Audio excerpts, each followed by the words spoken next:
The wind had a taste in the Arizona territory, a grit that coated Nora Hart's tongue and settled in the folds of her linen duster. It was the taste of pulverized rock, of distance, of everything the sun had baked into submission, from her perch on the buckboard of a freight wagon. She watched the world unspool in shades of ochre and rust, a landscape so vast and indifferent it could swallow a person's ambitions whole.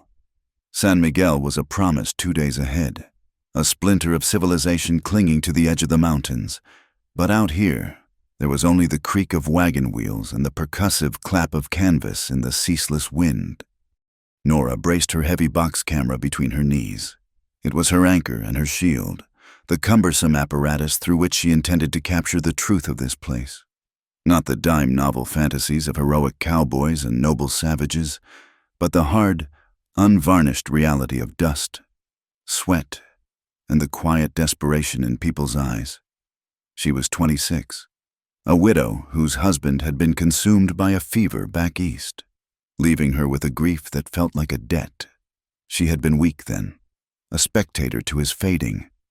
Now, she would be a witness. She would trade her morning blacks for sun-bleached canvas and face the world through a lens. Unflinching. That was the bargain she had made with herself.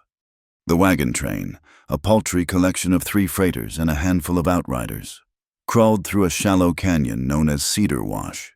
The name was a joke.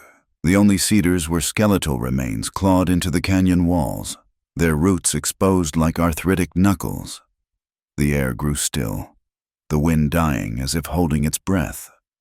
One of the outriders, a man named Cobb with a tobacco-stained beard, spat a brown stream into the dust. He squinted at the rimrock above. Something was wrong. The silence was too deep, too heavy. It happened without a warning cry. The first shot was a sharp crack that sent 1,000 birds bursting from the scrub brush. A mule screamed, a raw, terrifying sound that was cut short. Then the air filled with noise, a chaotic symphony of rifle fire, splintering wood, and the panicked shouts of men. Nora threw herself from the buckboard, landing hard on her shoulder in the coarse sand.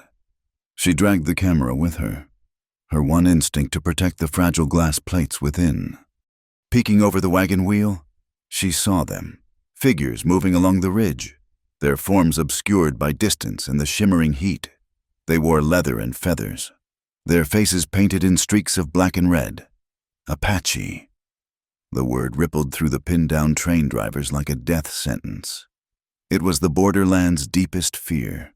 The specter used to frighten children and justify cruelty. Cobb was already down, a dark stain spreading across his chest. Another driver pitched forward from his seat, his rifle clattering onto the rocks. Panic seized her, cold and sharp. This was it, the moment where you either broke or hardened. She remembered her husband's shallow breathing in that quiet, shadowed room. She had done nothing then but weep. Not this time. Her hands, slick with sweat, fumbled with the lens cap. Her movements were clumsy, born of terror, but they were movements nonetheless. She propped the camera on a fallen crate, its brass lens a single, unblinking eye aimed at the chaos. She needed a record.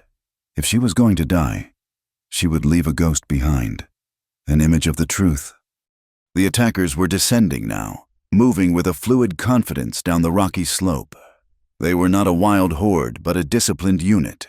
One of them took cover behind a sandstone boulder not 50 yards from her position. He was reloading, his back partially to her. As he worked the lever of his rifle, the sun glinted off the weapon's stock. Nora's breath hitched. It was not the unadorned wood of a stolen army carbine. Carved into the dark walnut was a symbol. Precise and unmistakable, the interlocking letters C and P, encircled by a railroad track, Conestoga and Pacific. Her mind raced, connecting dots that had no business being connected. Gideon Pike, the railroad baron, was pushing his iron rails through this territory with a ruthless hunger. He saw the Apache lands not as an ancestral home, but as an obstacle on a map. A problem to be cleared. Whispers in the last town spoke of him hiring mercenaries, hard men who operated outside the law, to dress them as Apache, to stage a massacre. It would be the perfect excuse. The army would be called in, the territory would be pacified, and Pike would get his land, free and clear. Her fingers found the shutter release.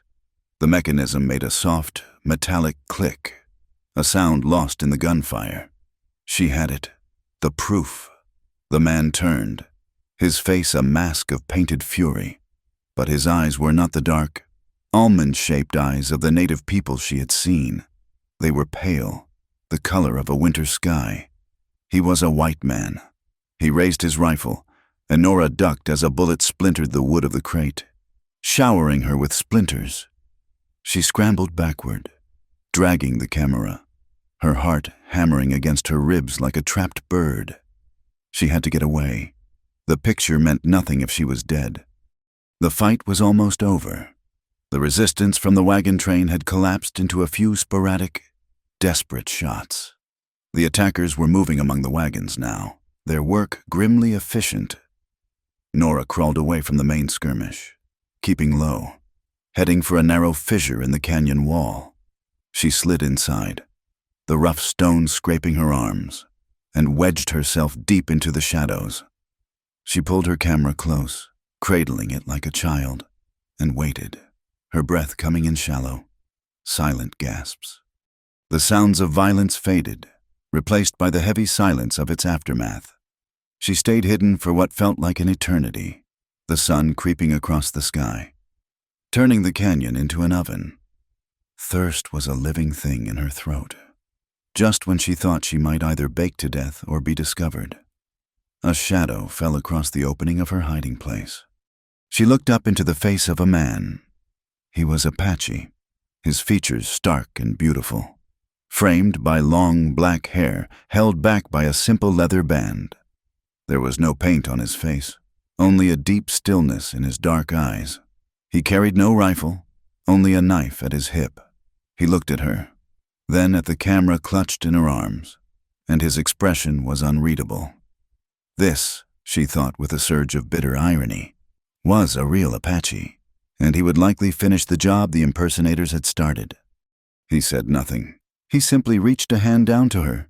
It was a lean, calloused hand, strong and steady. She hesitated, her mind a whirlwind of fear and suspicion. But there was no malice in his eyes, only a quiet intensity. He was not one of them. She knew it with a certainty that defied logic. Taking a deep breath, she took his hand. He pulled her from the crevice with an easy strength, his grip firm but not rough. "They are gone," he said. His voice was a low baritone, the English words carefully formed. "Who were they?" she asked, her own voice a hoarse whisper. He looked toward the ravaged wagons, his gaze sweeping over the scene. "Not my people." He released her hand and began to walk toward the wreckage. "The soldiers will come. They will see this and blame us." His name was Taza. He had been tracking a mountain lion when he heard the gunfire. He helped her gather what she could, which was little more than her camera, a satchel of photographic plates, and a canteen of water. He moved with a silent grace, a man perfectly attuned to his environment, while Nora felt clumsy and loud, her city boots crunching on the gravel. He found a surviving mule, calmed the trembling animal, and fashioned a crude harness to carry her heavy equipment. He offered her water from his own water skin before he drank himself. They traveled in silence, Taza leading the mule, Nora walking beside him, her mind replaying the image of the C&P carving over and over again. They reached San Miguel as the sun was setting, painting the sky in violent streaks of orange and purple. The town was a raw gash of muddy streets and unpainted wooden buildings, crouched under the looming shadow of the Dragoon Mountains. The air smelled of sawdust, stale beer, and manure. A knot of men had gathered outside the sheriff's office, their faces grim. The news of the attack had already arrived.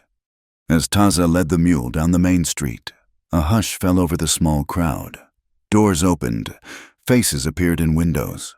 A woman in a calico dress pulled her child close, her eyes wide with fear and hatred. The whispers started, venomous and low. "Look there," She's with one of them. Rode in with a filthy Apache. A man in a dusty suit with a silver star pinned to his vest stepped forward. He was tall and lean, with a narrow face and pale eyes that seemed to absorb the light without reflecting any of it. This was Deputy Sheriff Hale. "Ma'am," he said, his voice deceptively mild. His eyes, however, were not on Nora. They were fixed on Taza, filled with a cold, possessive loathing. "We heard there was trouble out at Cedar Wash." "There was an attack," Nora said, forcing her voice to remain steady. "The men from the wagon train, they are all gone." "Apache raid," Hale stated. It was not a question. "No," Nora said firmly. "They were white men, dressed as Apache." Hale's thin smile did not reach his eyes. "That's a mighty strange story, ma'am, especially considering your company." He gestured with his chin toward Taza, who stood impassive beside the mule, his gaze fixed on the distant mountains. "This town is on edge. We don't take kindly to collaborators." "He saved my life," Nora shot back, her temper flaring. "The men who attacked us were murderers. They had rifles marked with the Conestoga and Pacific emblem." The moment she said the name, the air grew colder. Hale's smile vanished completely. His eyes narrowed. "You're confused, ma'am. Must be the sun. Or maybe he's been filling your head with stories." He took a step closer, his voice dropping to a low, menacing tone. "What's in the bag on that mule?" "My equipment," she said, moving to stand between him and the camera. "I am a photographer." "A photographer," Hale repeated slowly, as if tasting the word. "You take any pictures out there in that canyon?" Nora's heart pounded. The undeveloped plate was in that bag, the one piece of evidence that could blow Pike's entire scheme wide open. It was her duty, her one chance to prove she was more than the helpless woman who had watched her husband die. But the look in Hale's eyes promised a different kind of ending. "I want that camera," Hale said, his voice flat. "As evidence." "You have no right." "This is San Miguel, ma'am," he sneered. "I have every right I need. Now, you can give me the camera, or I can take it, and I can lock your redskin friend here in a cell so small he won't be able to breathe. Your choice." The crowd murmured its approval. They saw a woman defying the law, standing with their enemy. They did not see a conspiracy or a railroad tycoon's greed. They saw what they had been taught to see. Nora looked at Taza. He met her gaze, his expression unchanging, but she saw a flicker of something in their depths. It was not fear. It was a challenge. Her choice was stark, laid bare under the dying Arizona sun. She could surrender the camera, the proof, and buy her safety. She could pack her bags, take the next stagecoach out, and forget she ever saw a C&P carving on a rifle stock. She could run, just as a part of her had run from the suffocating finality of grief. Or she could stand her ground. She could hold on to the truth, as fragile as a pane of glass, and trust the silent Apache warrior who had saved her life. It was a choice between a safe lie and a dangerous truth, between survival and honor. The weight of her husband's memory pressed down on her, demanding she be stronger this time. She looked Deputy Hale square in the eye, the dust of the trail still on her face, and made her decision. Before Nora could answer, a crash of glass and a woman's shriek erupted from the La Paloma saloon next door. It was followed by the booming laughter of drunken men and the tinny, discordant clang of an abused piano. Every head in the street, including Deputy Hale's, snapped toward the commotion. Another crash, and a chair leg spun out through the bat-wing doors, skittering into the dusty street. "What in tarnation now?" Hale muttered, his attention momentarily fractured. He threw a venomous look at Nora. "Stay put. This ain't over." He strode toward the saloon, his hand resting on the butt of his pistol. As he disappeared through the doors, a figure slipped out from the shadows of the alley beside the sheriff's office. It was a woman, her face painted for the stage, a vibrant red dress clinging to her form. She gave Nora a sharp, urgent nod. Taza needed no other signal. He took the mule's lead rope and with a soft cluck of his tongue, guided the animal into the deepening twilight of the side street. "Come," he said to Nora, his voice a low command. Nora hesitated for only a second, then hurried after him, the angry shouts from the saloon providing the perfect cover for their retreat. The town of San Miguel felt like a trap, its main street a lighted stage where she was the unwilling star. The alleys were a labyrinth of shadows and secrets, a place where one could disappear. They moved quickly through the back ways of the town, the sounds of Hale restoring his brutal order fading behind them. Taza led them to a small, neat building at the edge of the settlement, where a single lantern cast a clean, white light from its window. A simple wooden sign hung above the door, with characters painted in black ink that Nora did not recognize, and beneath them, in plain English, Dr. Mei Ling. Taza knocked, a soft, rhythmic tap. The door opened a crack, and a pair of intelligent, cautious eyes peered out. They belonged to a petite woman in a simple dark tunic and trousers, her black hair pulled back in a severe bun. She saw Taza and her expression softened with recognition. Then her gaze shifted to Nora, and the caution returned. "Taza," she said, her voice clear and precise, "it is not wise for you to be in town. The trouble from the canyon has followed us." "Mei Ling," Taza replied. He gestured to Nora. "She needs a safe place. For this," he patted the satchel containing the photographic plates. Dr. Mei Ling studied Nora for a long moment, her gaze missing nothing. She saw the dust, the exhaustion, and the fear, but also the determined set of her jaw. Finally, she opened the door wider. "Bring your friend inside. The street has too many eyes." The clinic was a small, orderly world of its own. It smelled of medicinal herbs, alcohol, and soap, a stark contrast to the dust and grime outside. Jars of dried plants lined the shelves, each neatly labeled with Chinese characters. A cot with a clean blanket sat against one wall, and a sturdy table served as an examination surface. A large man with skin the color of rich earth rose from a stool in the corner. He was broad-shouldered and powerfully built, his blacksmith's arms corded with muscle. His name was Enoch, a freedman who had come west to forge a life of his own making. His gaze was steady and calm. The saloon singer from the alley, Rosa, slipped in the back door moments later, dusting her hands off. "That should keep Hale busy for a spell," she said with a wry smile. "Nothing distracts a man like the prospect of a brawl he gets to break up." She looked Nora up and down. "You must be the photographer. You've kicked over a real hornet's nest." Nora, overwhelmed by the sudden alliance, could only nod. She explained what happened at Cedar Wash, her voice low and urgent. She told them about the men disguised as Apache, the massacre, and the Conestoga and Pacific rifle stock. As she spoke, she carefully unpacked the exposed glass plate, handling it as if it were a holy relic. Dr. Mei Ling listened intently, her face a thoughtful mask. Enoch's jaw tightened, a muscle flexing in his cheek. Rosa crossed her arms, her stage makeup failing to hide the genuine concern in her eyes.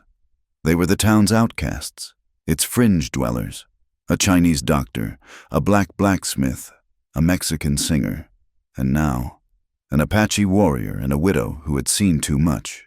They understood what it meant to be on the wrong side of power. "Hale works for Pike," Enoch said, his voice a deep rumble.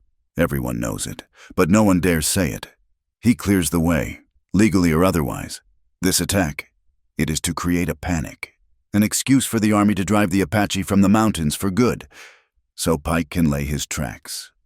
"This photograph is the only proof," Nora said, looking at the precious glass plate. "Hale wanted to confiscate it."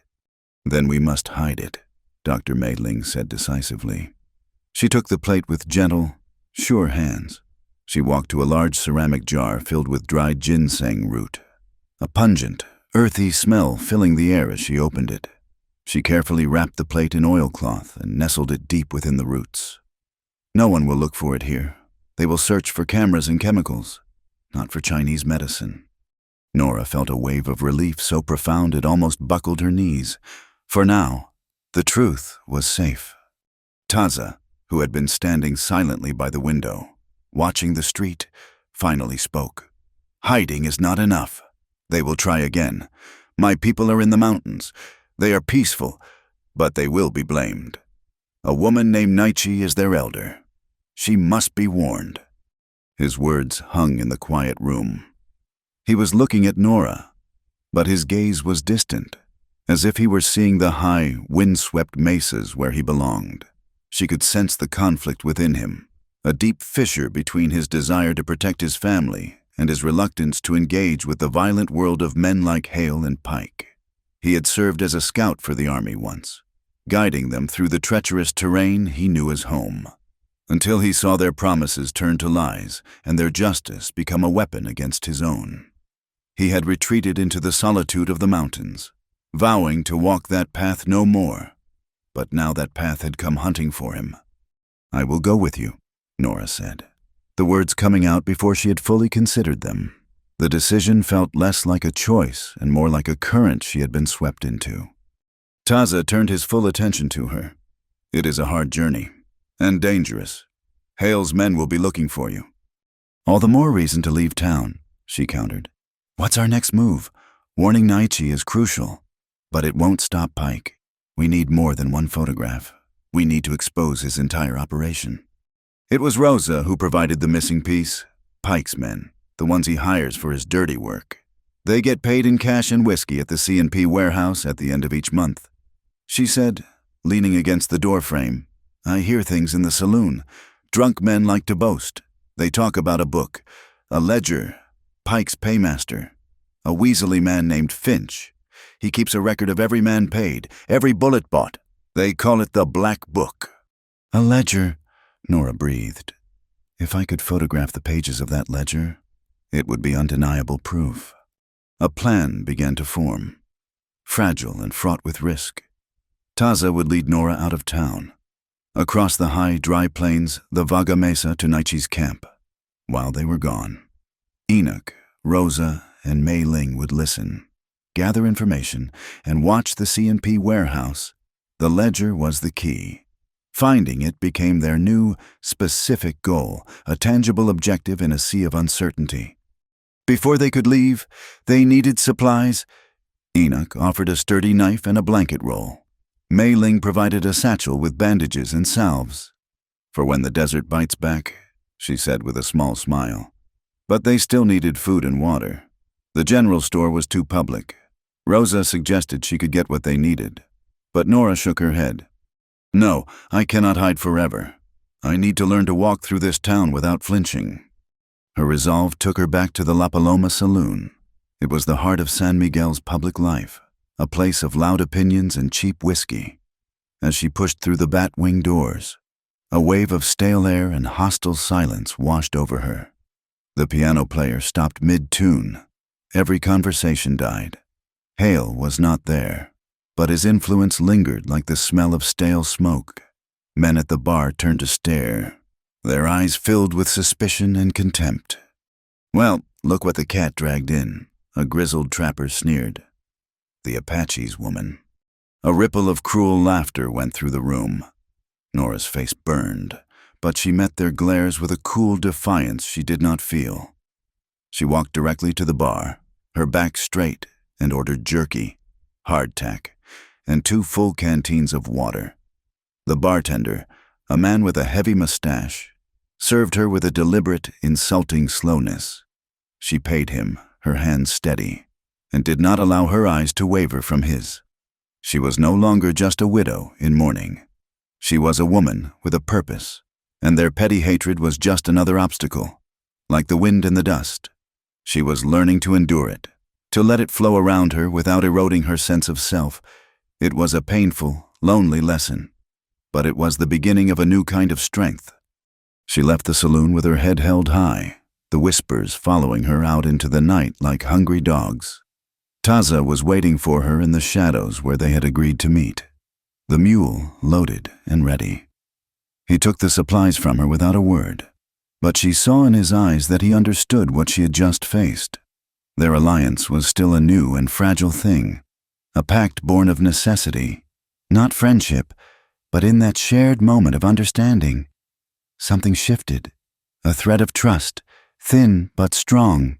was spun between them.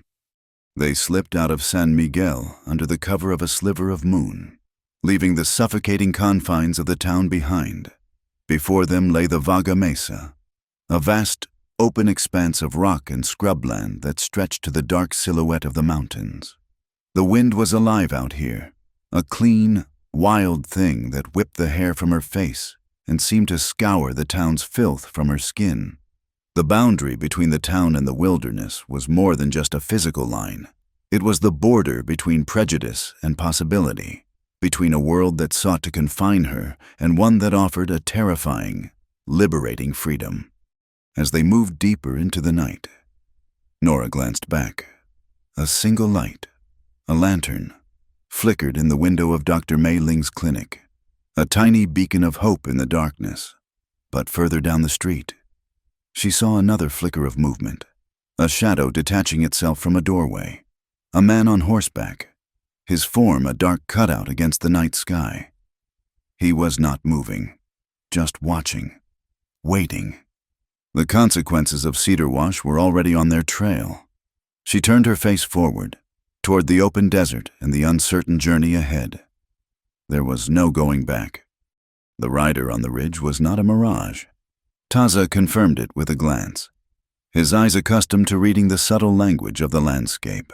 The silhouette was still, patient, a predator waiting. They had not been followed out of San Miguel by accident. This was a sentry, placed there to ensure no one from the Cedar Wash attack escaped to tell their tale. Returning to town was madness. Not returning was a death sentence of a different kind, leaving the truth to rot in a medicine jar. "We cannot go to the mountains," Taza said, his voice a low whisper that the wind seemed to swallow. "Not yet. That watcher is waiting for us to run. Haley will have riders sweeping the plains by morning. He thinks he has us trapped." Nora looked back at the faint, scattered lights of San Miguel. It was a cage, but it was also where the proof lay. Her hand strayed to the satchel, feeling the hard outline of her camera. The first photograph was a spark. The ledger would be a fire. "So we do what he does not expect," she replied, her voice gaining a hard-won steadiness. "We run into the trap, not away from it, tonight, while he is still watching the desert." A flicker of something that might have been approval passed through Taza's eyes. He gave a sharp, low whistle, a perfect imitation of a nighthawk, and after a moment, an answering call came from the darkness near the edge of town. Enoch was in position. They circled wide, using a dry arroyo as cover, and slipped back into the suffocating embrace of San Miguel's back alleys. The Conestoga and Pacific warehouse loomed at the far end of the street, a monstrous block of darkness against the star-dusted sky. It smelled of raw lumber and iron, the scent of progress. Rosa met them in the sliver of night between the blacksmith shop and the assayer's office. She had changed from her saloon dress into a simple dark skirt and blouse, her stage paint wiped away to reveal a face etched with worry. "There is one guard," she breathed, her words a frantic whisper. "His name is Ames. He is lazy and has a fondness for my singing and a greater fondness for whiskey. I have a bottle. I will keep him occupied at the front entrance. The side door has a simple lock." Enoch checked it. "You will have a quarter of an hour, maybe less." She pressed a heavy iron key into Nora's hand, its metal cold against her skin. "Good luck," she said, and with a rustle of skirts, she was gone, a ghost of perfume and courage melting into the shadows. Taza led the way. He moved like smoke, his moccasins making no sound on the hard-packed earth. Nora followed, feeling by contrast like a one-woman stampede, her boots scuffing, her breathing loud in her own ears. The air was thick, tense. Every dog bark, every distant shout, sent a jolt of fear through her. They reached the side door, a massive slab of raw pine. Taza placed a hand on the wall, listening. Nora fumbled with the key, her hands slick with sweat. The lock protested with a rusty groan that sounded as loud as a gunshot. They froze, but no alarm was raised. Taza pushed the door inward, and they slipped into the belly of the beast. The air inside was cool and still, heavy with the smell of machine oil and burlap. Moonlight slanted through the high, grimy windows, striping the floor with pale bars of light. Crates and barrels were stacked to the rafters, creating canyons of shadow. It was a cathedral built to commerce, and somewhere within it was Gideon Pike's unholy scripture. Taza put a hand on her arm, a silent command to wait. He moved ahead, a shadow among shadows, his head turning as he catalogued every sound, every potential hiding place. He gave a soft click of his tongue, the signal for all clear. Nora moved toward a small, partitioned office in the far corner, her camera bag a leaden weight on her shoulder. The office door was unlocked. Inside, a cheap desk and a single chair sat beside a filing cabinet. On the desk, illuminated by a shaft of moonlight, was a thick, leather-bound ledger. The Black Book. Her heart hammered against her ribs. She set up the tripod with trembling hands, the metallic clicks of its legs extending seeming to echo in the cavernous space. This was far harder than taking a picture in the open. She had to guess at the exposure, praying the faint moonlight would be enough to capture the ink on the page. She opened the book. The pages were a neat, chilling account of Pike's war against the territory. Names she did not recognize were listed next to sums of money. Columns were headed with sterile, brutal words: equipment, provisions, incentives. She turned a page and her breath caught. Under a new heading, Black Canyon Project, was a list of supplies. So many rifles, so much ammunition, and a final, damning entry: a large withdrawal for the purchase of dynamite, scheduled for delivery in 2 days. The plan was clear: the bridge connecting San Miguel to the wider world, the lifeline for the town and the surrounding ranches, was a target.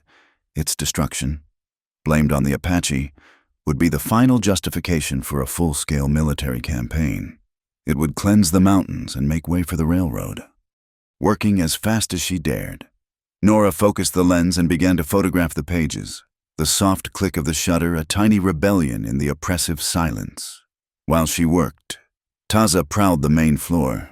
He found the crates, set apart from the others, marked with a simple stenciled symbol of a bridge. He slid his knife into the seam of one and pried. The raw scent of chemicals hit him. He saw the tightly packed sticks of dynamite, nestled in sawdust. Using the tip of his knife, he scratched a small, almost invisible mark into the wood of each crate, a symbol his people would know meant danger and treachery.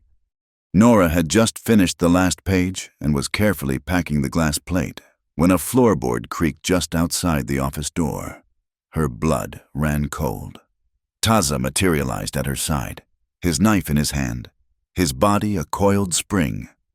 The voice that followed was lazy, confident, and dripping with menace. "Well now, looking for something? Photographer." The office door swung open, and Deputy Hale filled the doorway, a lantern held high in one hand, a Colt revolver in the other. The sudden light was blinding. Behind him stood 2 other men, rough-looking figures with rifles held at the ready, Pike's hired guns. "You are a harder woman to keep track of than I figured," Hale said, a cruel smile twisting his lips. "But you always come back to the scene of the crime, or in this case, the evidence. Hand over the camera." Taza shoved Nora behind him, moving between her and the men. He was a single warrior against 3 armed men, an impossible fight. But in his eyes, there was no fear, only a cold, calculating fury. "You will not touch her," Taza said, his voice low and deadly. Hale laughed. A short, ugly sound. "I will do more than that, but first I will take what you stole." He lunged for the camera. Taza moved with impossible speed, deflecting Hale's arm and driving an elbow into his ribs. One of the other men swung his rifle like a club. Taza ducked, and the rifle butt slammed into the doorframe. A gun went off, the explosion deafening in the enclosed space. The bullet tore through a stack of invoices on the desk, sending paper flying. It was chaos. Taza toppled a heavy filing cabinet, sending it crashing to the floor and forcing the 2 riflemen to jump back. He used the moment to grab Nora's arm, "This way," he grunted, pulling her out of the office and into the maze of crates. Hale shouted orders, his voice raw with fury. "Find them." They darted through the shadows, the heavy thud of boots echoing behind them. Taza seemed to know the layout instinctively, leading her toward the back wall. Another shot splintered a crate just inches from Nora's head, showering her with stinging wood splinters. She cried out, stumbling. Taza pulled her along, his grip like iron. He stopped at a high window, used for loading goods onto a platform outside. "Up," he commanded. As he boosted her toward the opening, one of Hale's men rounded the corner. He swung his rifle wildly. Nora tried to pull away, but the heavy stock caught her hand, smashing it against the rough edge of a wooden pallet. A sharp, searing pain shot up her arm, and she gasped, a cry of pure agony. The impact gave Taza the opening he needed. He kicked out, catching the man in the chest and sending him stumbling backward into his partner. Ignoring the pain, Nora scrambled through the window with Taza's help. He followed in a single, panther-like movement. They dropped 12 feet into the soft dirt of the alley below, landing hard. Curses and shouts erupted from the warehouse behind them. They did not wait to hear more. They ran, melting into the deepest shadows of the night. They did not stop until they reached the back of Enoch's smithy. The forge was dark and cold, but a side door had been left unlatched. They slipped inside, the heavy scent of coal dust and iron a welcome comfort. Nora leaned against an anvil, cradling her injured hand, her breath coming in ragged sobs. Adrenaline gave way to a nauseating wave of pain. Her hand was a mess, scraped raw and bleeding freely. Taza saw it in the faint light from the doorway. He said nothing, but disappeared for a moment, returning with a clean strip of linen and a small pot of pungent salve from Mei Ling's clinic. He took her hand gently, his touch surprisingly careful for a man whose hands were so calloused and strong. He cleaned the dirt from the wound with a quiet efficiency. The salve was cool and soothing. He then wrapped the linen around her hand, his movements focused, intense. He fumbled with the final knot, his thick fingers unused to such delicate work. "I am better at tracking than mending," he said, the words a low rumble in the darkness. It was the first time she had ever heard him admit to a failing. Nora looked at his face, silhouetted against the open door. She could not see his expression, but she could feel the steady warmth of his hands.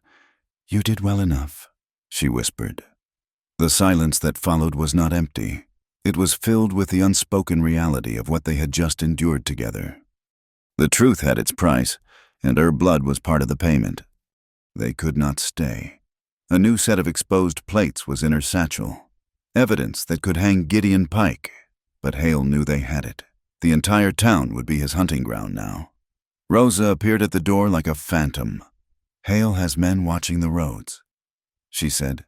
"Every trail out of town. You are sealed in." Dr. Mei Ling was right behind her, her face grim. She carried a small, tightly packed bundle. "Food and water. Give me the plates," she commanded. Nora handed her the satchel. The doctor hid the new glass plates in the bundle. "You must go," she said to Taza and Nora. "Go to the mountains. Enoch left a horse for you tethered in the cottonwoods by the river. Take the water, not the trails. Let the river hide your tracks.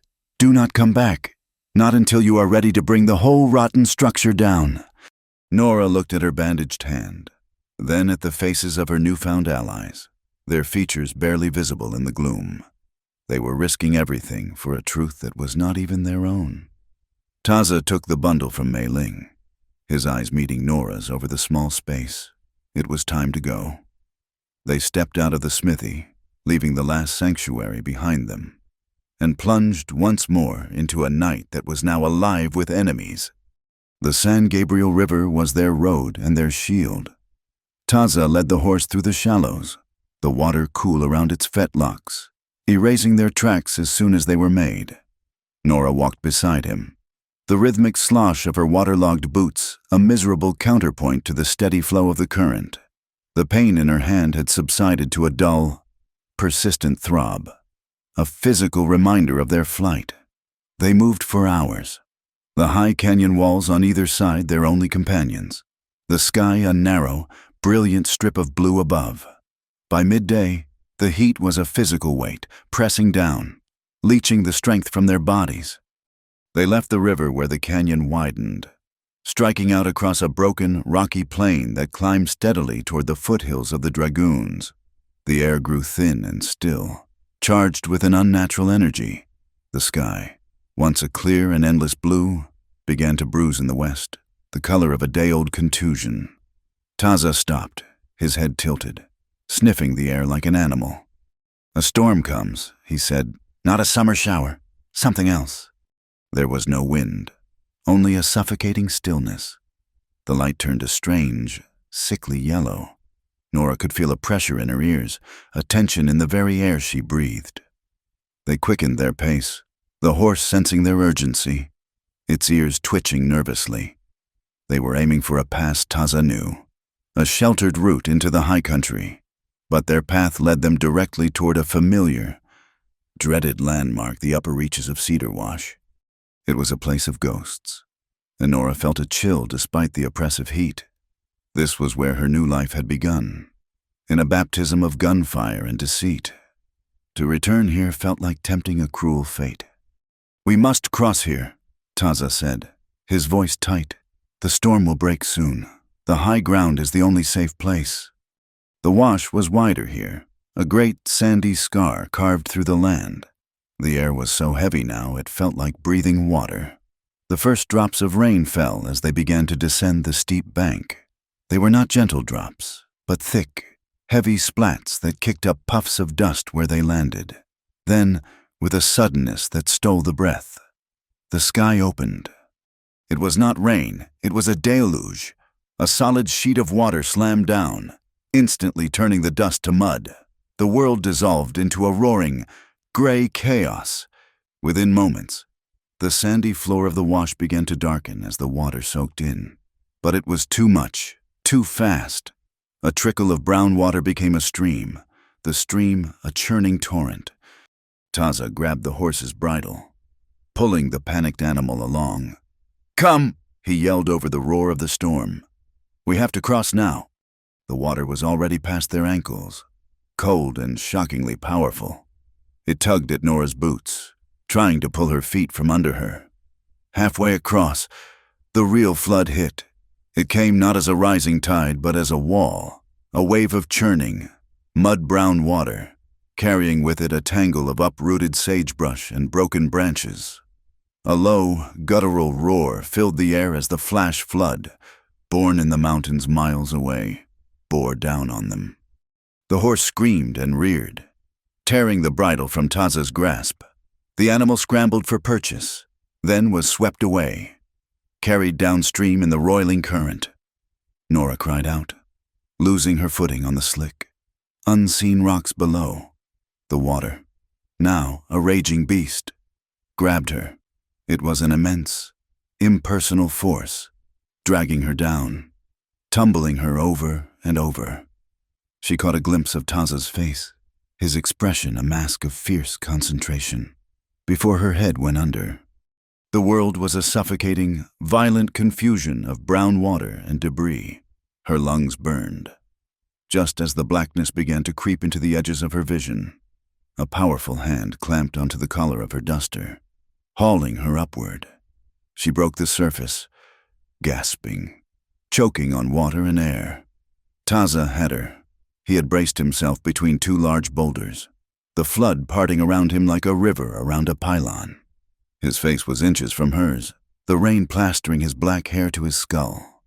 "Hold on," he commanded, his voice a raw shout against the storm. He tried to guide her toward the far bank, but the current was too strong. She could not get her footing. The water was a living thing, intent on pulling them both into its deadly embrace.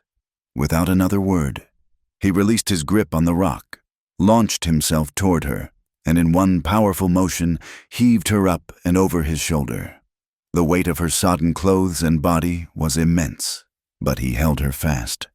He turned his body sideways to the current, planting his feet with deliberate, agonizing slowness, and began to fight his way across the last 20 yards of the raging wash.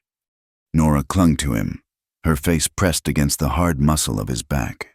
She could feel every straining sinew, every desperate, driving step he took against the flood. He was a force of nature battling another. In that moment, trust was no longer a thought or a decision.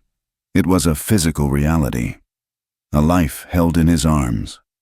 He reached the far bank and did not stop until he had climbed a dozen feet up the muddy slope, collapsing onto a ledge of rock, Nora tumbling into the mud beside him. They lay there for a long time, gasping for breath, the rain still pouring down, the roar of the flood filling the world. He had saved her. Again. The knowledge settled deep inside her, a warm, heavy weight in her chest. When the storm finally passed, it left behind a world washed clean, glistening under a newly revealed sun. The flood in the wash receded as quickly as it had come, leaving behind a thick blanket of mud and debris. They were soaked, shivering, and had lost their horse and most of their supplies. But they were alive. They walked for the rest of the day, climbing higher into the mountains. As dusk began to settle, a warm, golden light spilling over the peaks. Taza pointed. Below them, nestled in a small, well-hidden valley, was a cluster of wickiups, their rounded forms blending into the landscape. A thin tendril of smoke curled into the still evening air from a central fire. It was his home. As they approached, a dog barked, and then another. People emerged from the brush and hide dwellings, their faces curious, then cautious as they saw Nora. Children stopped their games to stare at the white woman with the pale, wet face and torn dress. Taza spoke to them in his own tongue, his voice calm and reassuring. The words were a river, flowing with a cadence and melody Nora had never heard. Yet she understood their meaning. He was home. He was safe. An older woman emerged from the largest wickiup. Her face was a beautiful map of wrinkles, her eyes dark and knowing. She carried herself with an authority that needed no announcement. This was Naichi, the elder. Taza spoke to her at length, his tone respectful. He told her of the attack, of the men who wore the faces of Apache, and of the danger that now threatened them all. Naichi listened, her gaze never leaving Nora. It was a look that stripped away all pretense, seeing not just a woman, but a history of broken treaties and stolen land. When Taza finished, Naichi spoke, her voice raspy like dry leaves. She looked at Nora. "Your world brings its wars to our mountains," she said in clear, accented English. "This is not our fight." "It will be," Nora replied, her voice still hoarse. "When the army comes, they will not ask whose fight it is. They will only see your people on the land Gideon Pike wants." Naichi considered this, her dark eyes unblinking. She looked back at Taza. "Your path is your own, Taza, but she walks it with you now. Her burdens are yours. Find them shelter. Give them food. We will speak of this again when the sun rises." It was not a welcome, but it was a reprieve. A woman gave Nora a dry blanket, its wool rough and smelling of wood smoke. She was led to a small, empty wickiup and left alone later. Taza brought her a bowl of hot stew, rich with venison and wild roots. They ate in silence, the warmth spreading through her chilled body. Sitting by the communal fire that evening, wrapped in the blanket, Nora watched the life of the camp. Women mended clothes, men sharpened tools, and the children played a quiet game with painted stones. There was a rhythm to this life, a sense of community so strong it was almost tangible. It was a warmth that had nothing to do with the fire. For the first time since her husband's death, she felt a strange and unfamiliar peace settle over her, and with that peace came a more dangerous feeling. She looked at Taza, who was speaking quietly with Naichi. She watched the firelight play over the stark plains of his face, the easy way he carried his strength, the deep well of stillness within him. The feeling she had for him was no longer just gratitude. It was a current, as powerful and undeniable as the flash flood that had almost claimed her. The realization terrified her. She remembered the suffocating helplessness of her grief, the way it had rendered her a passive spectator to her own life. She had sworn she would never be that weak again. She equated this new, blossoming emotion with that same weakness, a surrender.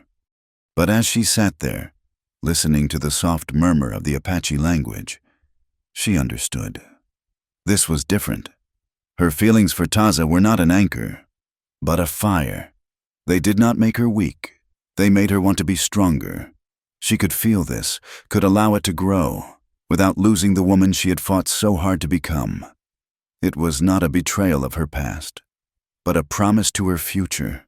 She would be strong, but she would not be cold. A small child, a girl of about 5 with impossibly large, dark eyes, crept up to her.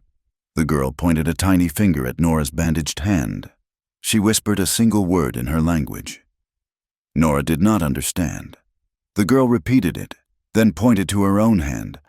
A few other children, bolder now, gathered around. One of them, a boy, pointed to the fire and said a word. He looked at Nora expectantly. "Ko," she repeated, trying to mimic the sound. The children erupted in giggles. Her pronunciation was a disaster. The boy corrected her, exaggerating the shape of his mouth. "Ko." She tried again, and this time their laughter was softer, more encouraging. She found herself smiling, a real, unforced smile. From across the fire, she heard a sound she had never heard before. Taza was laughing. It was not a loud sound, but a low, rich chuckle that seemed to come from deep within his chest. He caught her eye, and for a moment, the distance between their two worlds seemed to vanish completely.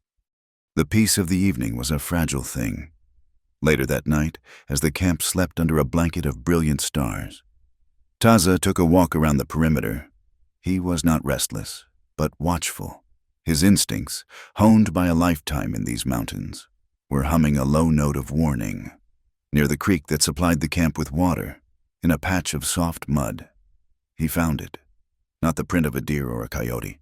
It was the sharp, distinct impression of a boot with a heavy, hobnailed sole, the kind of boot a soldier, or a mercenary, would wear. A few feet away, half buried in the mud, was the glint of brass, a spent rifle cartridge. The war of the outside world had followed them after all. Their sanctuary was already breached. Taza showed her the boot print in the moonlight. It was a perfect, damning impression in the soft mud by the creek. The deep indentations of the hobnails a clear and brutal signature. Beside it, the brass casing of the spent cartridge gleamed like a snake's eye. The sanctuary was an illusion. The war had not been left behind in San Miguel. It had followed them, silent and patient, into the heart of the mountains. There was no debate, no council of elders. Naichi saw the evidence, and her face, a mask of weathered serenity, hardened into something ancient and formidable. She understood immediately. This was not a scout, but an assassin, a watcher sent to pinpoint their location for a coming storm. The quiet peace of the camp evaporated, replaced by a tense, coiled watchfulness. Every shadow seemed to hold a threat. Every snap of a twig in the forest sounded like the cocking of a rifle. Their time here was over. To stay was to invite a massacre upon the very people Taza was trying to protect. They had to leave at dawn, to draw the danger away with them, to become ghosts in the high passes. But their flight was interrupted by a different kind of omen. A young Apache boy who had been sent to check his snares near the edge of the valley came running back, his eyes wide. He had not caught a rabbit, but a messenger. It was another boy, a child from San Miguel, no more than 10 years old, terrified and exhausted. He had been given a silver dollar by a man with a star on his chest to ride out and find the Apache camp. He clutched a crumpled piece of paper in his hand. Taza took it gently from him. It was a page torn from a ledger, and on it, a few words were scrawled in a crude block script. "The blacksmith, rail yard, sunset. Come alone, or he pays for your sins. Bring the plates." It was Hale's trap, crude and brutally direct. Enoch was the bait. Nora felt a cold sickness spread through her stomach. This was her fault. Her quest for the truth had pulled her friends into the fire. Enoch, a man who had only ever shown her kindness, was now a pawn in Hale's vicious game.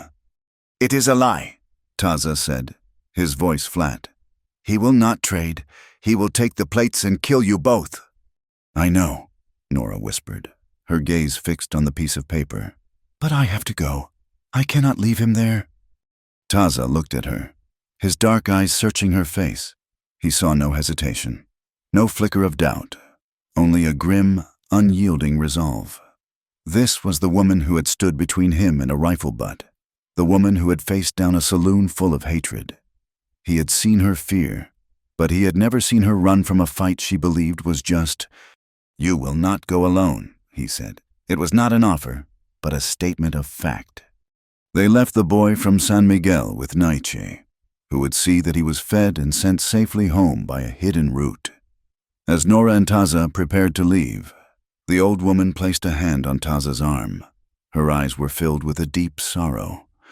"Be the rock in the river," she told him in her own language, "not the leaf that is carried away by its rage." The journey back to San Miguel was a descent into hell. They moved through the twilight, shadows among shadows, every sense on high alert. The town, when they reached it, felt different. It was no longer a place of potential refuge. However hostile, it was the enemy's fortress.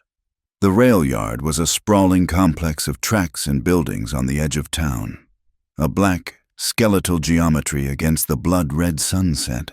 The air was thick with the smell of coal smoke and hot metal. The rhythmic hiss of a steam engine on a siding was the only sound, like a great beast breathing in its sleep. They saw Enoch immediately. He was tied to a thick wooden post that supported the loading dock roof. His arms stretched painfully behind him. His face was bruised and swollen, and a trickle of dried blood crusted at the corner of his mouth. But his head was high. He met Nora's gaze from across the yard, and in his eyes she saw not fear, but a quiet, unshakable defiance. Deputy Hale stepped out from the shadows of the freight office, a lantern in one hand, his revolver in the other. He was alone, but the darkness around him felt crowded. "I knew you would come," he said, his voice slick with triumph. "A woman's heart is a predictable thing. The plates." Nora held up a small, oilcloth-wrapped package. Inside were 2 blank glass plates she had prepared, a desperate, flimsy bluff. "I will put them on that barrel," she said, her voice steady. "You let Enoch go." Hale chuckled. "You must think I am a fool. Let him go, and you and your Apache friend disappear into the night. That is not how this ends. This ends with all of you in a pine box." As he spoke, figures emerged from behind the boxcars and stacks of railroad ties, a dozen of Pike's mercenaries, their rifles held loosely but ready. They formed a loose circle, cutting off all escape. The trap had sprung. "Give me the package." "Nora," Hale commanded, taking a step forward. Suddenly, Taza moved. He was not attacking, but simply walking, stepping out from the shadows and into the lantern light, placing himself between Nora and Hale. His hands were empty and held away from his body. "You want me?" "Hale," he said. "This is between us. Let the others go." One of the mercenaries laughed, a big scar-faced man with a heavy mustache. Well, look what we have here, the Army's favorite scout. Come back to lick the hand that feeds you. Taza." The man's name was Skellen. Taza recognized him. He had ridden with him for a short time, before Taza saw the rot at the core of their operations and left. "I never served men like you," Taza replied, his voice dangerously soft. Skellen spat on the ground. "You are a traitor. You took their money. Then you ran back to your own kind." The distraction was what Nora needed. As the men's attention focused on Taza, she slowly, deliberately, placed the package on the ground and shoved it with her foot. It slid across the dusty ground, stopping a few feet from Hale, but he was not looking at it. His eyes were on Taza, filled with a murderous glee. "Take them," Hale ordered. The mercenaries surged forward. Taza was a whirlwind of motion, but he was hopelessly outnumbered. He took 2 men down before a rifle butt caught him high on the shoulder, sending him to his knees. Nora cried out and ran toward him, but a rough hand grabbed her arm, twisting it behind her back. The last thing she saw before the world went black was the heavy, iron-shod door of a boxcar sliding open. She woke to the rhythmic clatter of steel wheels on steel rails. The boxcar was moving. A single oil lantern hung from a hook, casting long, dancing shadows that made the cramped space feel alive and menacing. Her head throbbed, and a thick, metallic taste filled her mouth. She was sitting on the rough plank floor, her hands bound in front of her with a length of coarse rope. Across from her, Taza was chained to the wall, heavy iron manacles around his wrists. His head was bowed, his black hair hiding his face. Enoch was there too, chained to the opposite wall, his eyes closed. The door at the far end of the car slid open, and Skellen stepped in, followed by 2 other men. Hale was not with them. Skellen grinned, showing a row of yellowed teeth. "The boss wants to have a word with you when we get to the end of the line," he said to Nora. "But first, we are going to have a little reunion with our old friend here." He walked over to Taza and kicked him hard in the ribs. Taza grunted, but did not lift his head. "Not so tough now, are you?" Scout Skellen sneered. He grabbed Taza by the hair and yanked his head back, forcing him to look up. A long, shallow cut was bleeding freely from his temple. "You led us into an ambush once, cost us 2 good men. Did you think we would forget?" He drew back his fist. Nora struggled against her ropes. "Stop it! Leave him alone!" Skellen ignored her. His fist crashed into Taza's jaw. Snapping his head to the side, the other men laughed. They closed in, and it began. It was not a fight. It was a systematic, brutal beating, a settling of old scores. Nora could only watch in horror, the rhythmic thud of their blows echoing the clatter of the train wheels. Taza did not cry out. He absorbed the punishment with a terrifying stillness, his body taking the impacts, his spirit retreating to some unbreakable place deep inside. Finally, Skellen stepped back, breathing heavily. He wiped a trickle of Taza's blood from his knuckles. "That is enough for now," he said. "Do not want him dead before the boss gets his say."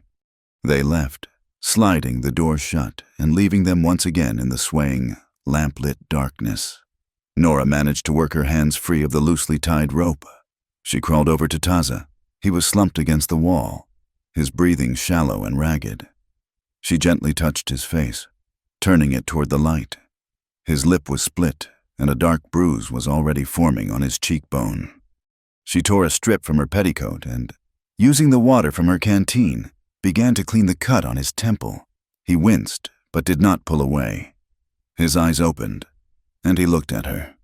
In their depths, she saw a pain that went far beyond the physical. "I need you alive," she said, her voice a fierce, raw whisper. The words came from a place deeper than thought, a truth that had been forged in flood and fire. He held her gaze, and in that moment, the entire world was reduced to the small, swaying space of the boxcar. The clatter of the wheels, the pain, the fear, it all fell away, leaving only the profound, unspoken connection between them. The train began to slow, the rhythm of the wheels changing. It came to a screeching halt with a final, violent jolt that sent the lantern swinging wildly. Footsteps crunched on the gravel outside. The door slid open, and Deputy Hale stood there, a smug, proprietary look on his face. "End of the line," he said. He stepped inside, holding the lantern high. He unhooked it and set it on the floor. "Now, let's talk about those pictures." As he bent down, Taza exploded, with a roar of pure, pent-up fury. He launched himself forward. The chains holding him were long enough to give him a few feet of movement. He wrapped the heavy chain connecting his wrists around Hale's neck, yanking him backward off his feet. They crashed to the floor, Hale choking and clawing at the iron links. Taza was on top of him.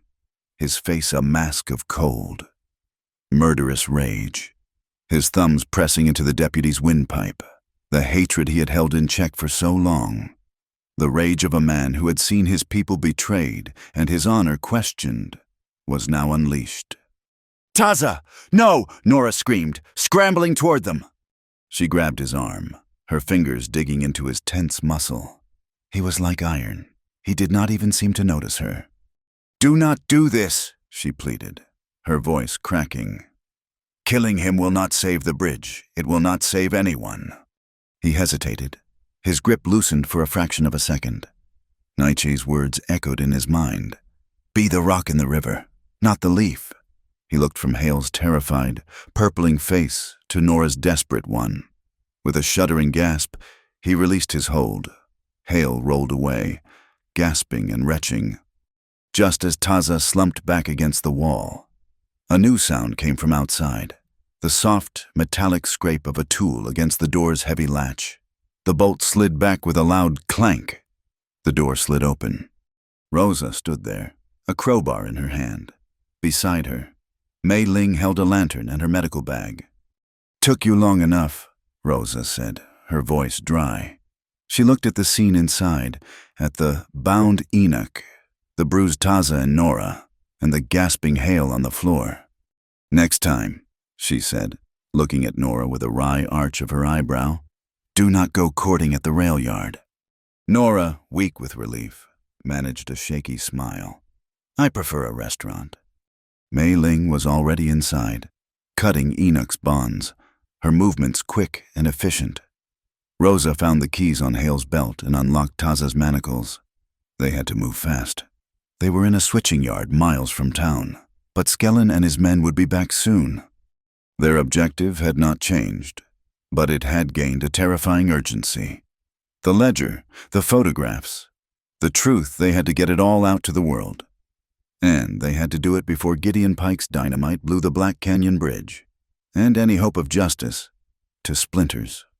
They left Hale choking in the gravel and fled into a night that offered no sanctuary. Enoch, despite his injuries, set a brutal pace, his long legs eating up the uneven ground. Rosa, her saloon finery now torn and mud-stained, ran with a grit Nora would never have expected, while Mei Ling moved with a light, tireless step, her medical bag clutched in one hand. Taza took the rear, a silent, watchful guardian, his eyes constantly scanning the darkness behind them, his body a tense line of readiness despite the beating he had endured. There was no plan, only a desperate, animal instinct to put distance between themselves and the rail yard. Every rustle of leaves, every distant coyote howl, sounded like the approach of Hale's men. They were exposed, hunted, and running on the last dregs of their adrenaline. The sky, which had been a clear, cold canopy of stars, began to cloud over. The air grew heavy and humid, the temperature dropping with an unnatural speed. A low rumble echoed from the distant peaks, a sound that was not thunder, but the mountains themselves grumbling in their sleep. We cannot stay in the open. Taza's voice was a low command in the darkness. Another storm is coming, a bad one. He changed their direction, leading them away from the flatlands and into a series of jagged, rocky hills that clawed at the sky. They entered a narrow, winding canyon, its walls rising up like black teeth on either side. The first drops of rain began to fall, cold and fat, striking the stones with a sound like muffled drum beats. Then the nature of the storm changed. The rain turned to ice. Hailstones, first the size of pebbles, then acorns, then walnuts, began to hammer down from the sky. The sound was deafening, a relentless, punishing roar as the ice battered the rock and stripped the leaves from the hardy brush. There was no cover. They huddled against the canyon wall, their arms over their heads, as the world turned into a maelstrom of white, stinging ice. Through a gap in the rock, Taza spotted it a dark opening, a shallow cave carved into the cliff face by centuries of wind and water. It was their only hope. He herded them toward it, one by one, pushing them into the relative safety of the opening as the hailstones battered his unprotected back and shoulders. The cave was not deep, little more than a wide, hollowed-out ledge, but it offered shelter from the direct assault of the storm. They collapsed inside, a shivering, bruised, and sodden heap of humanity. Enoch managed to find a small pile of dry scrub and twigs in the deepest recess of the cave. With numb, clumsy fingers and a flint and steel from his own pouch, he coaxed a tiny, sputtering flame into existence. It was a pathetic fire, a fragile spark against the immense, roaring darkness outside, but it was a fire nonetheless. It was life. They huddled around it, their shoulders touching, sharing what little warmth it offered. The cave smelled of damp earth and fear. Mei Ling, her face a mask of professional calm, tended to their injuries in the flickering light. She cleaned and bandaged a gash on Enoch's forehead. She examined Taza's bruised ribs, her touch gentle but firm, murmuring to him in a low, quiet voice.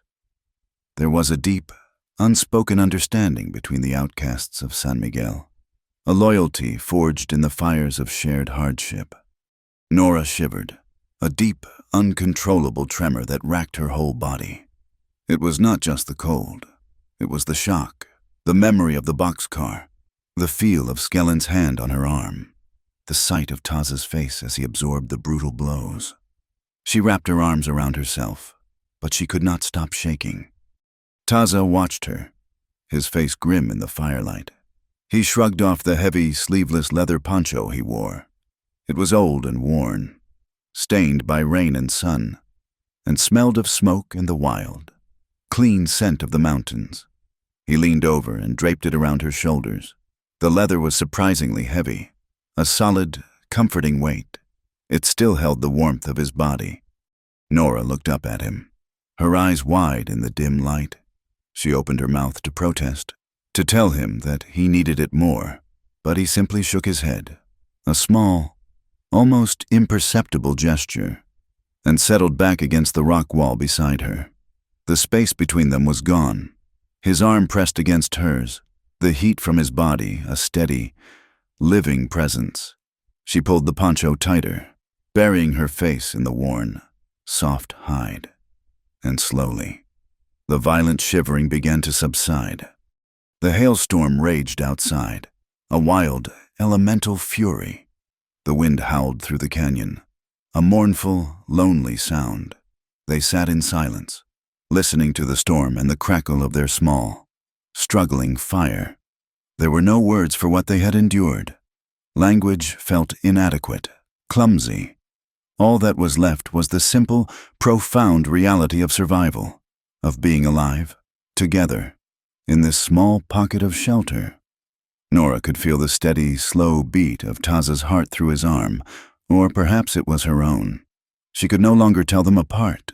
They seemed to have found the same quiet, resilient rhythm. A sudden gust of wind tore into the cave, and the fire sputtered violently. A shower of embers dancing into the air before the flame shrank to a pale blue flicker. The darkness rushed in, cold and absolute. For a moment, Nora thought the fire was gone, that their one small point of light and warmth had been extinguished. A laugh escaped her lips. It was not a sound of mirth, but of sheer, unadulterated irony. It was a broken, fragile sound, half sob, half gasp. Her hair was a wet, tangled mess. Her face was smudged with dirt. Her dress was torn, and she was a fugitive hiding in a cave. It was all so impossible, so utterly stripped of any pretense of civilization. Bare and untamed. She laughed, the words a hoarse whisper that was nearly lost in the wind. The wind howled again, a great keening cry that seemed to shake the very foundations of the rock. In that instant of elemental rage, as the darkness pressed in, a profound, instinctual terror seized her. It was the fear of being erased, of being blown away like a dead leaf, of her small, fragile life being snuffed out by the vast, indifferent violence of the world. She turned, her movement desperate and unplanned, and pressed herself against Taza. her hands gripping the front of his shirt. It was not a gesture of affection, but of pure, primal need. And in that same moment, his arm came around her, pulling her close, his hands spreading wide across her back, holding her with a fierce, protective strength. And as the wind shrieked through the canyon, an Apache clung to her like letting go meant dying. He was her anchor in the storm, the one solid point in a world that had dissolved into chaos. She was his connection to the world he had reluctantly re-entered, the reason he had let Hale live, the purpose that kept the leaf from being swept away by the river of his own rage. They held each other not as a man and a woman, but as two survivors clinging to a piece of wreckage in a vast, dark sea. Slowly, the wind began to die down. The roaring of the hail softened to a steady drumming, then to a quiet patter, and finally, to silence. The fire, which had never quite gone out, seemed to take a breath and reasserted itself, its small, orange flames pushing back the shadows. Nora did not move. She lay with her head resting against his chest, listening to the steady, reassuring beat of his heart. The fear was gone, replaced by a feeling she had not allowed herself to experience in a very long time. It was not the comfortable, familiar love she had known with her husband. This was something different. It was wilder, sharper, forged in violence and tempered by a quiet, unshakable trust. She realized, with a clarity that was as sudden and powerful as the storm itself, that she was not betraying her past by feeling this, to deny it, to lock her heart away out of fear of being hurt again. That would be the true betrayal, to love again. To allow herself this connection in the face of so much loss and danger was not an act of weakness. It was the ultimate act of courage. It was choosing to live, not just survive. She stayed there, sheltered in his arms, until the first pale, gray light of dawn began to seep into the mouth of the cave. The storm had passed, leaving behind a world that was battered but washed clean. The air was crisp and cold and new. The immediate threat was over, but their fight was just beginning. And now, she knew she would not be facing it alone. Dawn broke over a landscape of shattered ice. The world looked like a field of broken glass, glittering under a pale, washed-out sun. In the mouth of the cave, the 5 survivors took stock. They were bruised, exhausted, and fugitives. But the shared ordeal in the storm had burned away their remaining fear, leaving a core of hard, unyielding resolve. Hiding was no longer an option. Running was a fool's errand. The only path left was the one that led directly through the fire. "We go back," Taza said, his voice quiet but absolute. "Not to the town, to the mountains. We need allies." He led them on a punishing trek through the high country, using game trails and hidden pathways that no posse would ever find. Hours later, they arrived back at Naichi's camp. The sight of them, Taza's bruised face, Enoch's bandaged head, the women's torn and mud-caked clothes told the story better than any words. But it was the cold fury in Taza's eyes that communicated the most. The time for caution was over. Naichi listened as they recounted the events in the rail yard, her ancient face impassive, but her dark eyes smoldering like embers. When they finished, she rose and addressed her people. "The railroad men have sent their dogs to hunt in our lands," she said, her voice carrying a weight of authority that silenced the camp. "They wear the faces of our warriors to spill the blood of theirs. They seek to turn the soldiers against us, to drive us from this last patch of earth. We have been the rock in the river for too long, letting the current of their greed flow around us. Now, we must become the flood that scours the canyon clean." Her words were a call to arms. She dispatched a small group of her best hunters and trackers, hard, silent men who knew the mountains as well as they knew their own hands. They would go with Taza. She sent messengers, young boys swift as deer to the other small, scattered Apache bands in the region, carrying a simple message: the time to fight was now, not as separate families, but as one people. Back in the relative safety of the camp, their own small band of rebels laid their plans. The ticking clock was the dynamite, set to arrive at the Black Canyon Bridge in less than 48 hours. They had to move on 3 fronts at once. First, the truth had to get out. That was Nora's front. The photographs of the ledger were locked away in Mei Ling's clinic, but Nora had memorized the key entries. She would write out a dispatch, a detailed account of the Cedar Wash massacre, the fraudulent raid, and Pike's plan to destroy the bridge. Mei Ling would go with her. Her calm demeanor and medical bag provided a plausible cover, and her sharp mind would be invaluable. Their mission to sneak back into San Miguel and send a telegram to the Pueblo Herald, a newspaper far enough away to be beyond Pike's immediate influence. Second, the dynamite had to be stopped. That was Taza's front. He and Naichi's warriors would take to the high passes, tracking the freight wagon that carried the explosives. Their mission was not to destroy it, but to intercept it, to neutralize the threat before it ever reached the bridge. Third, they needed a diversion. That was Enoch and Rosa's front, to give Nora and Mei Ling the best chance of reaching the telegraph office unnoticed, and to draw as much of Hale's attention as possible. Enoch would create a commotion at the rail station, a loose rail, a jammed switch, something that would cause chaos and draw every available man to the tracks. Rosa, with her network of saloon gossip, would spread rumors of sabotage, fanning the flames and sending the authorities on a wild goose chase. It was a desperate, intricate plan, each part dependent on the others, with no margin for error. As they prepared to separate, Nora took Taza aside. The memory of the cave, of the warmth of his body against hers, was a silent, powerful presence between them. "If we survive this," she said, her voice softer than she intended, "I am going to make you take that portrait of me, a proper one, with good light." Taza looked down at her, the ghost of a smile touching his lips. "It would be a difficult photograph," he answered, his voice a low, dry rumble. "You do not stay still for more than 2 seconds." The moment of levity passed, replaced by the crushing weight of what lay ahead. He placed a hand on her shoulder, his grip firm and reassuring. "Be safe," was all he said. But his eyes said more. Then he was gone, melting into the trees with his warriors, a silent, deadly force moving toward a collision course with Pike's hired guns. The journey down the mountain was a tense, nerve-wracking affair. Taza and his men moved through the rocks and pines like ghosts.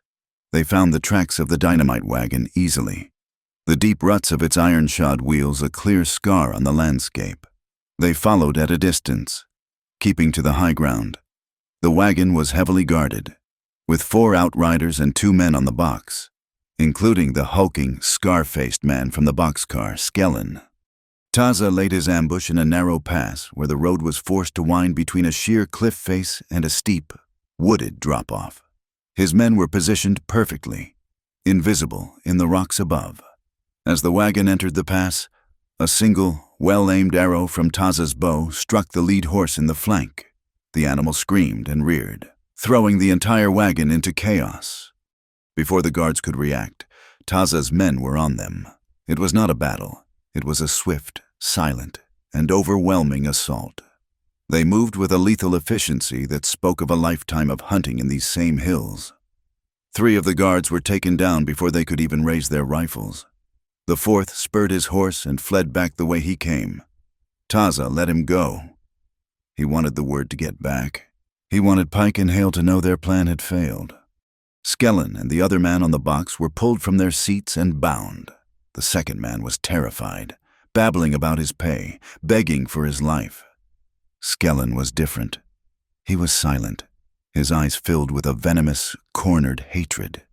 He looked at Taza, and a slow, ugly smile spread across his bruised face.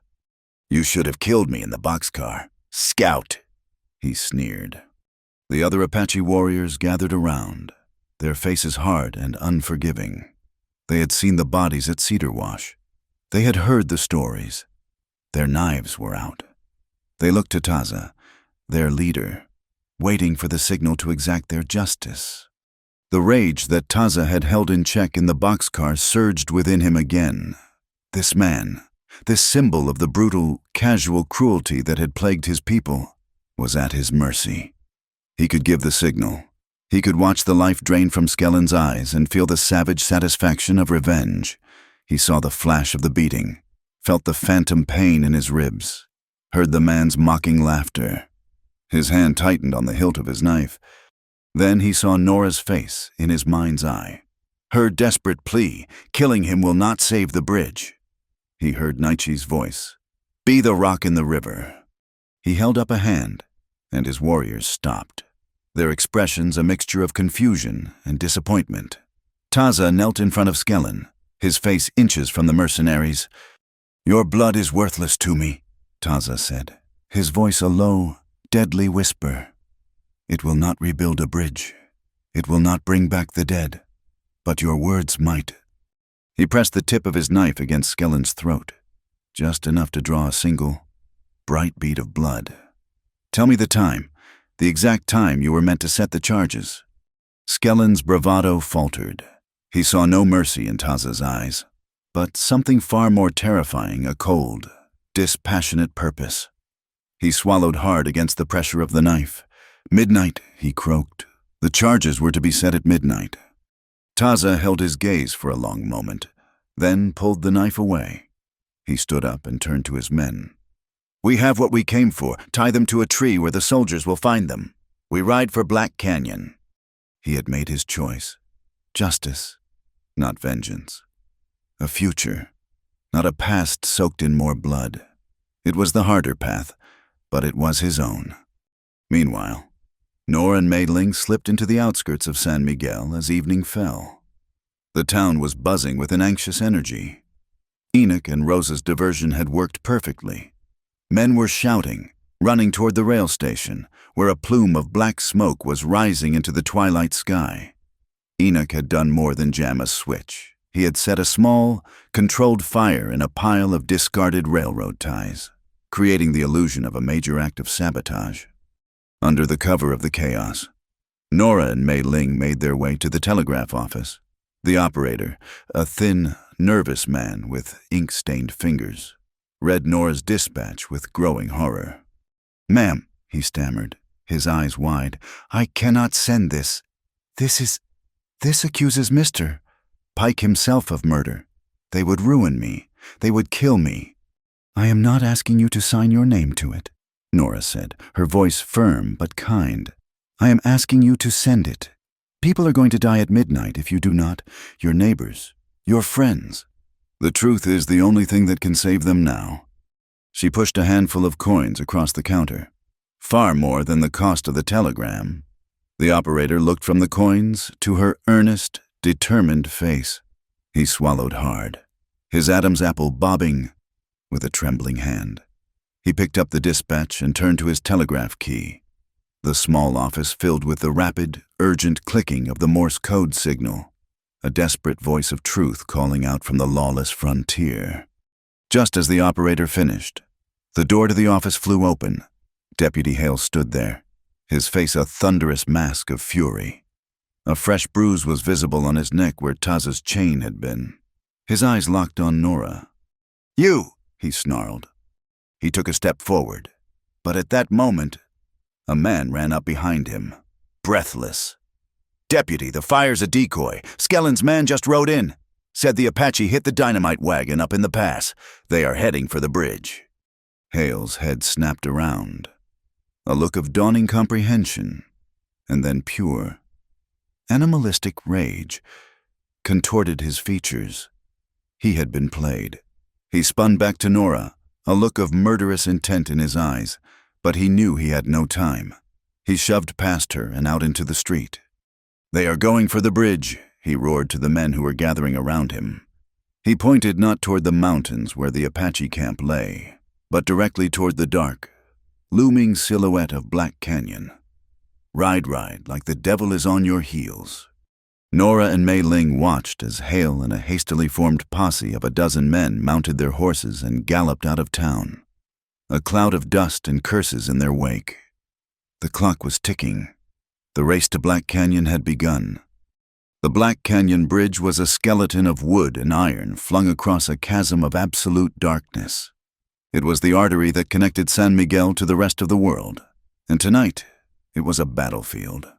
A furious wind tore through the gorge, its voice a constant, mournful howl that vibrated through the timbers and tried to peel a person from their footing. On the far side of the canyon, a small crew of Gideon Pike's men worked by the dim light of a hooded lantern near the massive central pillar. They were the backup plan, preparing a secondary charge of explosives, a grim insurance policy against failure. Failure, however, was not a concept Gideon Pike entertained. He was arriving now, not with a clumsy posse, but with a small, hand-picked team of his most ruthless enforcers. They moved with the quiet confidence of men who were paid well to do terrible things. At the same time, from the direction of San Miguel, the thunder of hooves announced the approach of Deputy Hale and his riders, a disorganized mob fueled by rumor and rage. They were all riding into a trap. Hidden in the rock formations on the high ground, Taza and his Apache warriors were waiting. They had seen Pike's approach. They had heard Hale's posse. They were a handful of men against two converging forces, but they had the land as their ally. Taza gave a low whistle, the call of a hunting owl, and the night answered with the sharp crack of a rifle. It was not a volley. It was a single, precise shot from one of the Apache hunters. A horse at the head of Hale's posse screamed and went down, sending its rider tumbling and throwing the entire column into confusion.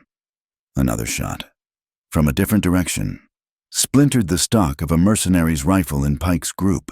The Apache were not trying to wipe them out. They were orchestrating the chaos, breaking the charge, turning their enemy's momentum against them. The air filled with panicked shouts and sporadic, useless gunfire as Hale's men fired at shadows. This was the diversion Nora needed.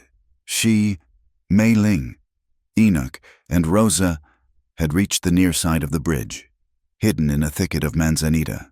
The gunfire ahead was terrifying, a deadly symphony against the howl of the wind.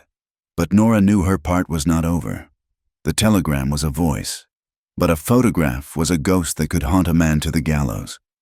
"I have to get a picture of the explosives," she said, her voice tight but determined. "Are you insane?" Rosa hissed. "They are shooting at each other up there." But Enoch understood. He looked at the massive wooden beams that supported the bridge. "It can be done. There is a catwalk underneath. For maintenance." Nora looked at the churning darkness below, and a wave of vertigo threatened to swamp her. She clutched her camera, its familiar weight a small comfort. She thought of the men who died at Cedar Wash, of Enoch's bruised face, of the feel of Taza's arms around her in the cave. Fear was a luxury she could no longer afford. She slid down the steep embankment under the bridge approach and found the narrow, rickety catwalk. It was little more than a series of planks, slick with mist from the canyon below. She began to make her way out, her knuckles white as she gripped the splintery guide rope. The wind tore at her, trying to throw her into the abyss. Above her, bullets whizzed through the air, and she could hear the heavy thud of men running on the planks. She kept going, one agonizing step at a time, until she was directly beneath the central pillar. There it was, a heavy canvas sack, wired to the main support beam. She could smell the faint, acrid scent of the chemicals. With hands that shook so badly she could barely operate the controls, she set up her camera, bracing it against a crossbeam.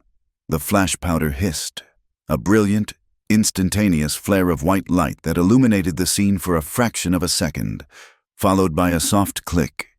She had it. One more ghost for Gideon Pike's collection. As she began her perilous journey back, the nature of the fight above changed. A man of imposing stature, dressed not in the rough clothes of a mercenary, but in a fine, dark coat, stepped into the center of the bridge. Gideon Pike. He held a pistol in his hand, and his voice, when he roared, cut through the wind and the gunfire with an authority that brought a momentary lull to the chaos. "Enough of this foolishness," he bellowed. "Finish the Apache and burn this bridge to the ground." He raised his pistol and fired, not at the shadows, but at a spot on the rocks where he had seen the muzzle flash from one of Taza's men. The lull was broken. The fight intensified. Just then, Hale and the first of his men reached the bridge. In the swirling confusion, Hale saw his chance. He lunged, not for a warrior, but for Mei Ling, who had been trying to stay under cover near the bridge entrance. He grabbed her, pulling her in front of him as a shield, his revolver pressed to her temple. "Drop your weapons!" Hale screamed, his voice cracking with a mixture of fear and triumph. "Drop them, or the doctor dies!" The shooting stopped. The standoff was absolute. From her position on the catwalk, Nora saw it all. And in that moment, something inside her broke. Not her spirit, but the last remnants of her fear. She scrambled up the side of the bridge, pulling herself onto one of the main support beams, and stood up. She was exposed, a perfect target, her figure silhouetted against the dark, angry sky. "Let her go." "Hale!" she shouted, her voice carrying on the wind, clear and strong. "Do not hide behind the law just to murder one more innocent person." Hale's head snapped toward her, his face a mask of disbelief. Pike stared at her, a flicker of something that might have been admiration crossing his stern features before it was replaced by cold fury. It was the opening Enoch needed. He had not been idle. He uncorked a small flask and emptied its contents oil from his forge onto the dry wooden planks at his feet. He struck a match, shielded it from the wind with his body, and dropped it. The flames caught with a whoosh, spreading with terrifying speed. A sheet of fire erupted on the bridge, the bright orange flames and thick black smoke creating a wall of panic and confusion. The mercenaries, caught between the fire and the sheer drop, broke and scattered. The standoff was shattered. In the chaos, Taza moved. He came off the rocks like a striking hawk, a blur of motion in the firelight. He was on Hale before the deputy could react. Their struggle was short and brutal. Taza slammed Hale's gun hand against a railing, sending the revolver spinning into the darkness. He did not kill him. He slammed his fist into Hale's jaw, and the deputy went limp.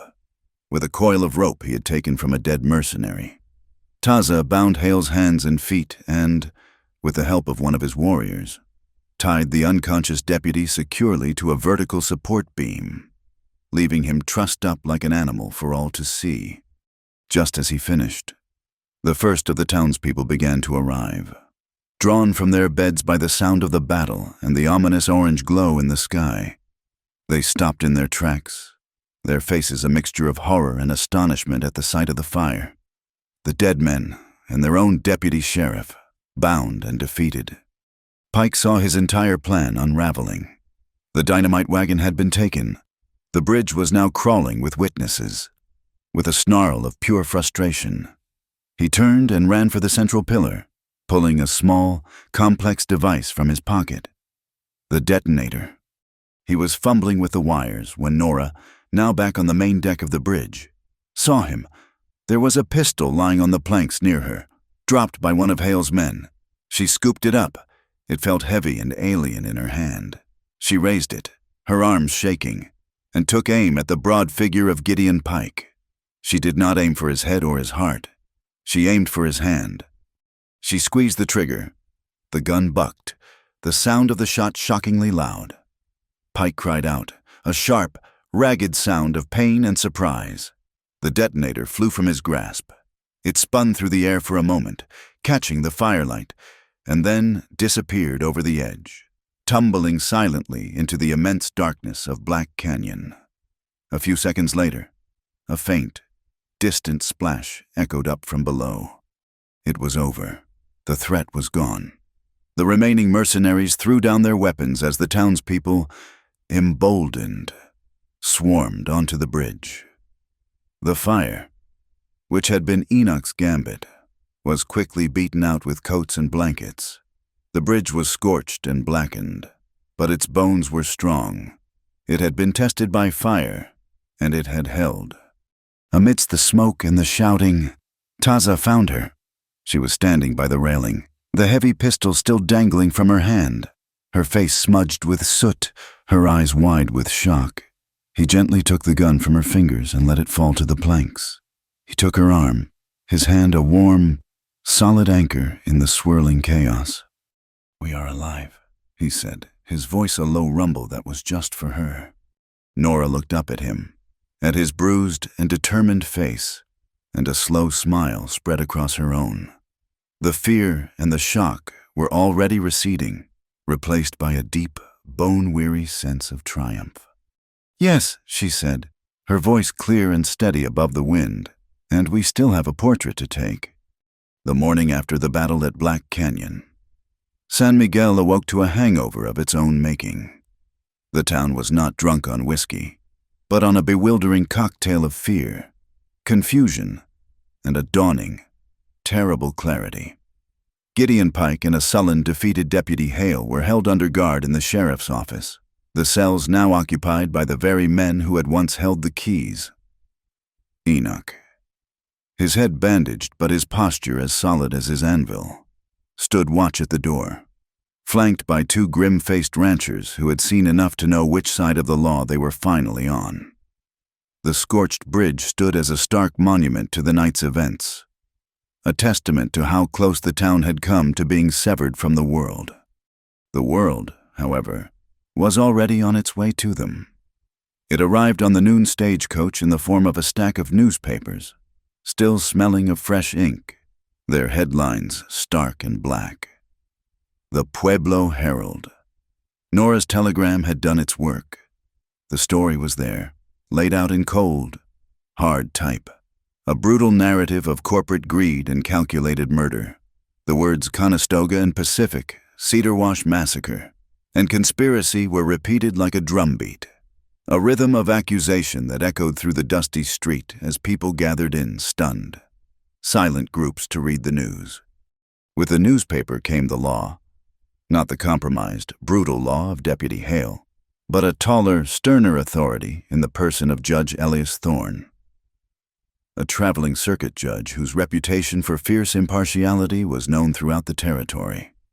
He was a gaunt, gray-bearded man in a dusty black coat who stepped down from the stagecoach, took one look at the armed men outside the jail, read the newspaper that was pressed into his hand, and declared, in a voice that carried like a death sentence, that a public hearing would be convened immediately. The only building large enough to hold the entire town was the La Paloma Saloon. Rosa, her face scrubbed clean of paint, directed a crew of shell-shocked patrons as they cleared the poker tables and whiskey barrels to the sides, transforming the den of vice into a makeshift hall of justice. A heavy table was dragged to the front for the judge, and the benches were arranged in neat, church-like rows. It was a fragile, improbable shelter for the rule of law, built in a room that had seen more brawls than blessings. The entire town crammed inside, their face a sea of anxiety and morbid curiosity. They were followed by Nietzsche and a delegation of her people, who filed in and stood along the back wall, their silent, watchful presence a powerful testament to the stakes of the day. Taza stood with them, his bruised face a stoic mask, but his eyes never left Nora. Judge Thorne banged a whiskey bottle on the table in place of a gavel, and a tense silence fell. Gideon Pike and Hale were brought in, their hands bound. Pike was a pillar of arrogant indignation, his expensive coat now rumpled, a clean white bandage on the hand Nora had shot. Hale was a shrunken man, his gaze fixed on the floorboards, the ghost of a rope burn still visible on his neck. The hearing began. Judge Thorne, his voice devoid of emotion, laid out the accusations as printed in the Herald. He then called his first witness, Nora Hart. Nora walked to the front of the room, her steps steady, her back straight. She was no longer the frightened widow who had arrived in the territory weeks ago. She was a woman who had been tested by flood and fire and had not been found wanting. She told her story, her voice clear and unwavering.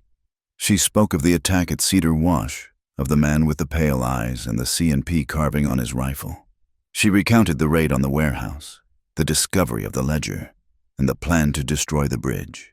And as she spoke, she produced the glass plates from her satchel. First, the image of the rifle stock, the damning logo clear in the Arizona sun. Then, the pages of the ledger, a cold accounting of Pike's crimes. And finally, the last dramatic photograph, The canvas-wrapped bundle of explosives wired to the heart of the Black Canyon Bridge. The plates were passed from hand to hand through the crowd, each image landing like a physical blow. The townspeople stared at the proof in their hands, their face shifting from disbelief to a slow, simmering anger. This was not a story in a newspaper. This was a photograph. It was real. Rosa was called next. She stood before the judge, her saloon finery replaced by a simple, dignified dress, and she spoke of the fear that had ruled San Miguel. She told of the whispers she had heard, of the mercenaries Pike kept on his payroll, of Hale's brutal enforcement of a law that served only one man's greed. Her voice, usually used for singing bawdy songs, was now an instrument of truth, and it held the room captive. Then came Dr. Mei Ling.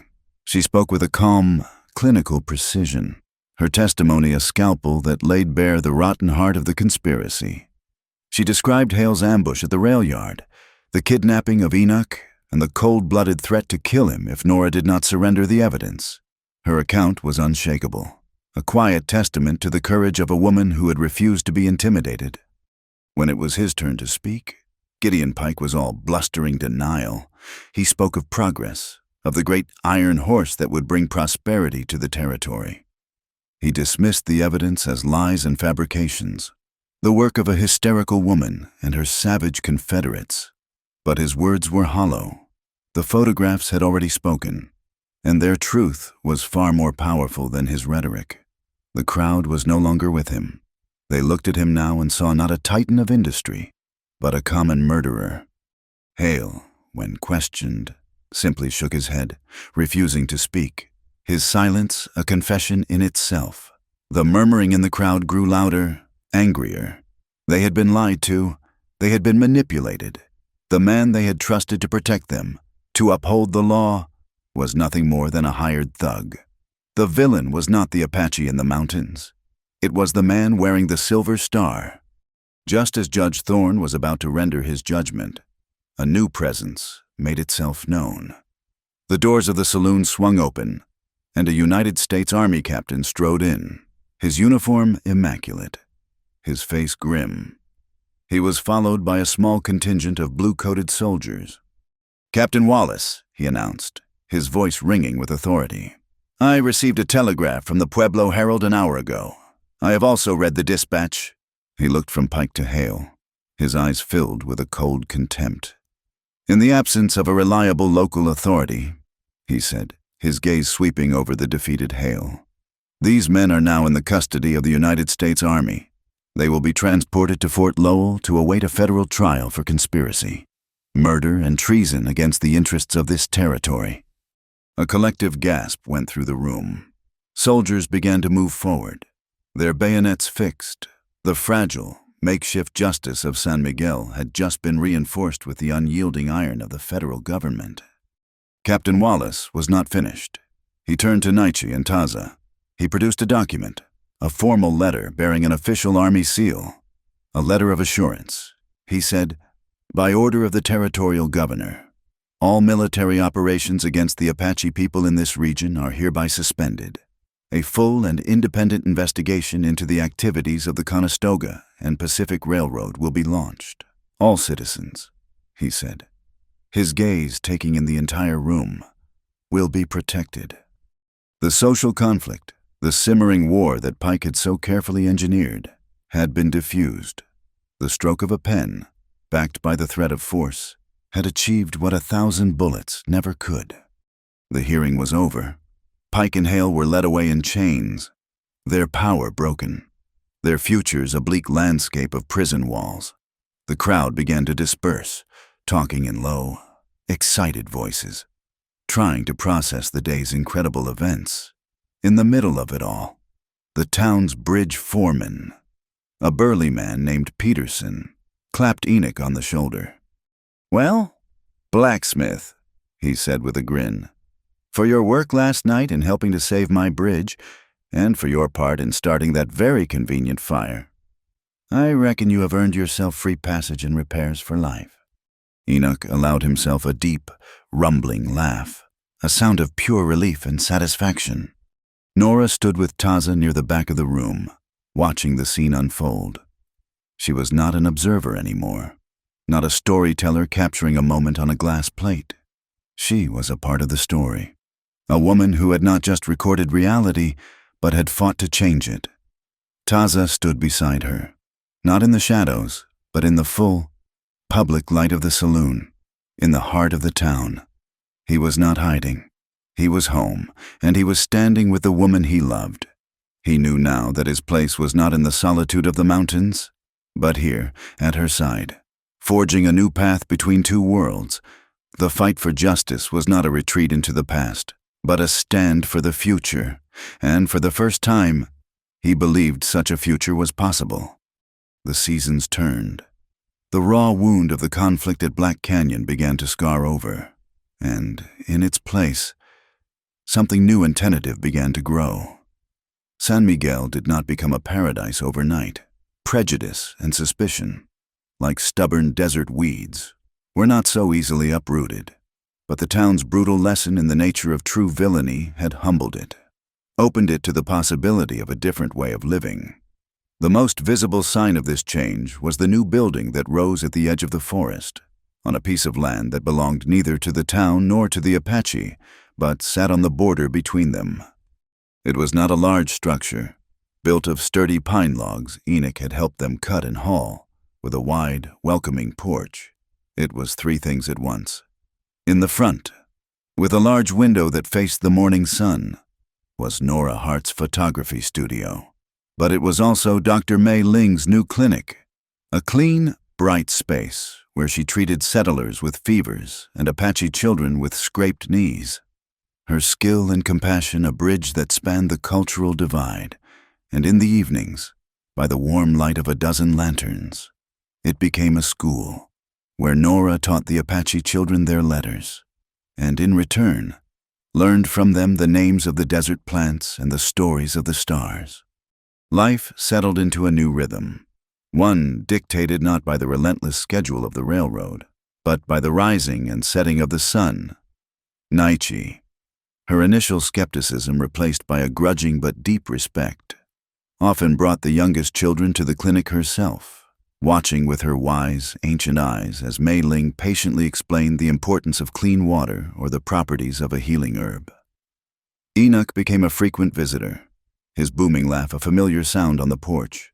He brought with him not just supplies, but gifts, beautifully crafted oak frames for Nora's photographs, his skill with iron and wood now used to celebrate the beauty she captured with her lens. On feast days and holidays, Rosa would ride out from town, her guitar in tow, and her clear, powerful voice would fill the small valley, singing ballads of love and loss and second chances, her music a thread that tied their strange, patchwork family together. Nora found a new purpose in her dark room, a small, windowless space she had built at the back of the studio. It was a place of quiet alchemy, a sanctuary where the shadows she captured on her glass plates were transformed, through a careful process of chemistry and patience, into light. She documented the life of the community around her, the solemn dignity of Naichi's face, the uninhibited joy of the children at play, the quiet strength in Enoch's hands as he worked his forge. But she had not forgotten her promise to the wider world. Every few weeks, she would pack her photographs and a carefully written dispatch and send them with the stagecoach to the Pueblo Herald. This was her new system, the one she called Image and Testimony. She wrote about the struggles of the ranchers during the drought, the quiet dignity of the Apache people, the slow, difficult process of a town learning to trust again. She became the voice of the borderlands. Her clear, honest prose and starkly beautiful photographs, a powerful counter-narrative to the dime novel fantasies of the East. She was no longer just a witness. She was a guardian of the truth. The Black Canyon Bridge had been repaired, its scorched timbers replaced, its iron supports reinforced. It was stronger now, more resilient, a physical symbol of the community it served. It had been tested by fire, and it had not broken. One evening, as the sun began its slow descent, casting long, golden fingers of light across the high mesa, Taza came to her. She was on the porch, cleaning the lens of her camera, the familiar ritual a source of quiet comfort. He said nothing, but simply stood before her, waiting. She looked up and saw in his eyes a request he would not speak aloud. It was time for his portrait. She took him to a place he favored, a high overlook where the entire valley spread out below them, a tapestry of green and gold and deep purple shadow. The air was still and cool, filled with the scent of pine and dry earth. She set up her heavy camera on its tripod, the movements now second nature to her, a graceful, practiced dance.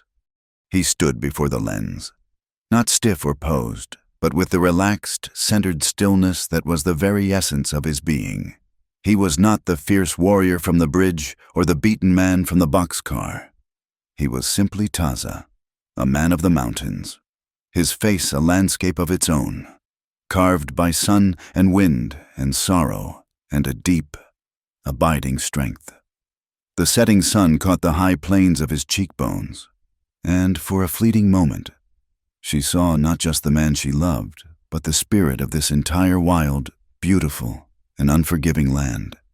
She took the photograph, the soft click of the shutter the only sound in the vast silence. After she had packed away her equipment, they sat together on the warm rock, watching the last of the light bleed from the sky, a blanket of stars. So bright and close they seemed to be within arm's reach, began to emerge from the deepening twilight.